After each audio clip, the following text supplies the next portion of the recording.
السلام عليكم ورحمة الله وبركاته.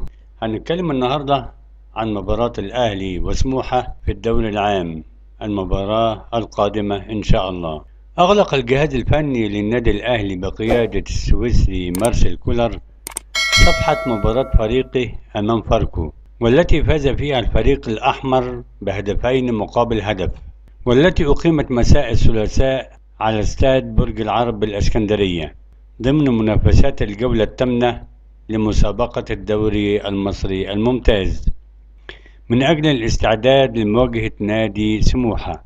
ويستعد النادي الأهلي لمقابلة نادي سموحة في المباراة المقبلة في الجولة التاسعة من الدوري الممتاز، ويرغب النادي الأهلي في حصد الثلاث نقاط لمواصلة سلسلة الانتصارات في الدوري الممتاز بعد فوز الفريق بشق الأنفس وفي آخر دقيقة من المباراة على نادي فاركو بهدفين مقابل هدف في المباراة السابقة، ليحصل على 3 نقاط غالية في صراعه مع منافسه اللدود الزمالك للفوز ببطولة الدوري الممتاز.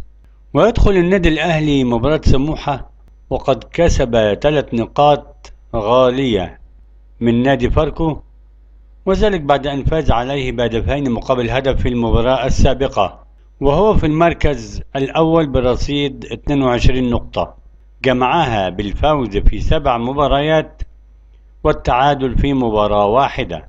أما نادي سموحة فيدخل مباراة الأهلي بعد الهزيمة أمام نادي الاتحاد السكندري في المباراة السابقة بهدفين دون رد، وهو في المركز ال12 وله 7 نقاط جمعها من الفوز في مباراة واحدة والتعادل في 4 مباريات والهزيمة في 3 مباريات.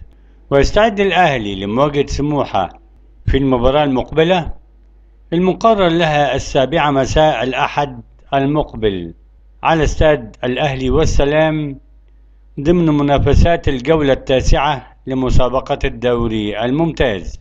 وتنقل قناة اون تايم سبورت مباراة الأهلي وسموحة في الدوري العام في وجود استوديو تحليلي يضم كوكبة من نجوم الكرة المصرية. السلام عليكم، لا تنسوا الاعجاب بالفيديو والاشتراك في القناة تشجيعا لنا لنستمر بنشر المزيد إن شاء الله.